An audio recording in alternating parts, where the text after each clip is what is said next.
Kia ora tātou, welcome back to the Wargaming Den.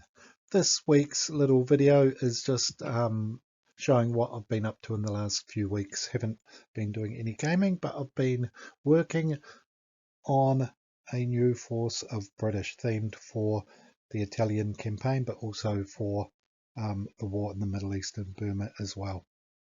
So to start off with, the figures are using the Warlord Games late war British is the base. I got a box of those. I was originally going to use those, but they've got Sting guns. They've got the late war Lee Enfield as well. So after I painted up a box, I decided to get another box and a box of the 8th Army. I wanted them to look more like they were veterans, some in short sleeves, some in shorts, some in battle dress, and more of the earlier war Lee Enfield that the Kiwis tended to use, and also most of them have got the leaders have got Thompson submachine guns. So this is the original guys here.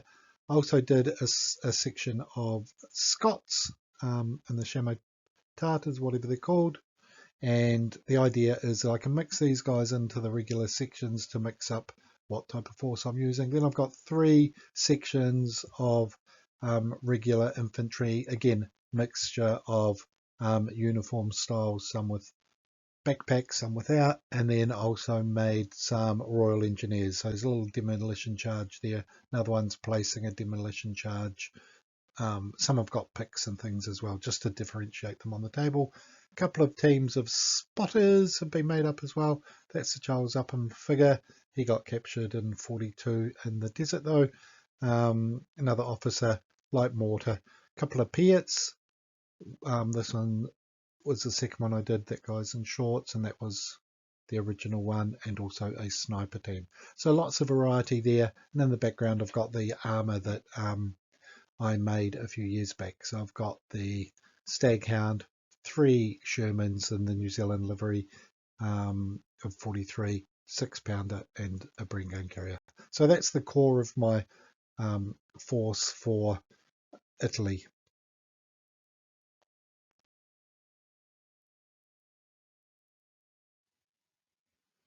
And here we go, just a little bit of a video.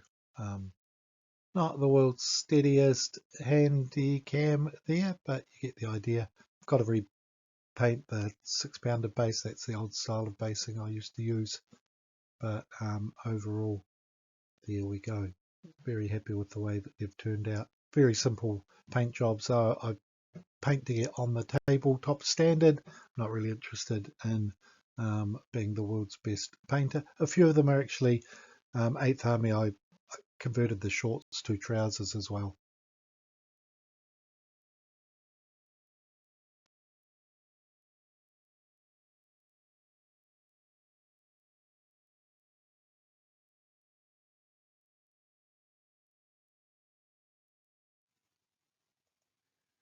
Then the other day I thought I would upgrade my British force for the campaign in Burma as well. So what I've done, again, used a mix of the Warlord Games figures.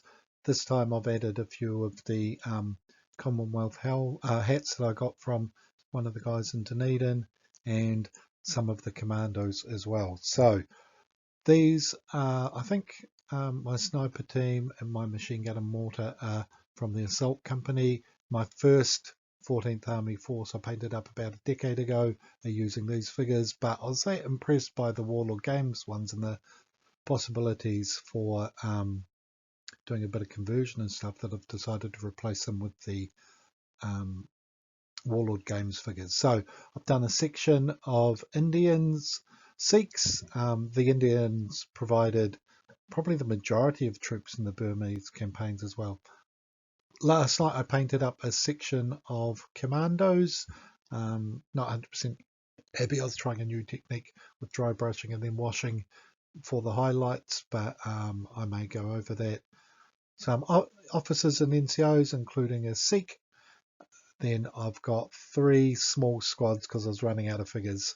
8-man squads, again, mixture of equipment and from the various ranges as well. So again, one or two of them have got homemade trousers made just out of green stuff. Some have got shorts, some have got the cocktail battle dress tops, others have got battle dress trousers. Again, I wanted a bit of a hodgepodge, but the majority of them I've tried to use the 8th Army sets. I've got the older style Lee Enfield, and I've got mainly Thompson submachine guns. I do have 2 Sting guns as well. They were used in the campaign in the Far East as well. Then support, painted this up last week, had it for about a year, probably 10 years. And that's the Boffer's AA gun.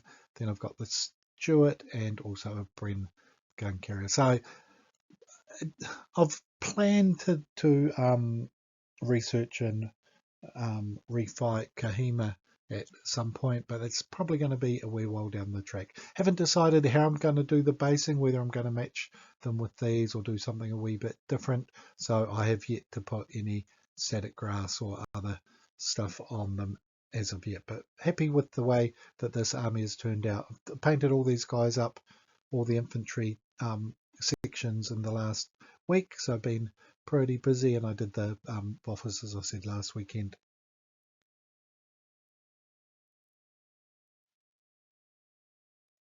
And just a little video of how they look. So yeah, very happy with the way they've turned out. Just did a dark green uniform. I think it's US Army green from the Vallejo range, and just yeah, a simple wash, a wee bit of highlighting and stuff. Haven't got carried away.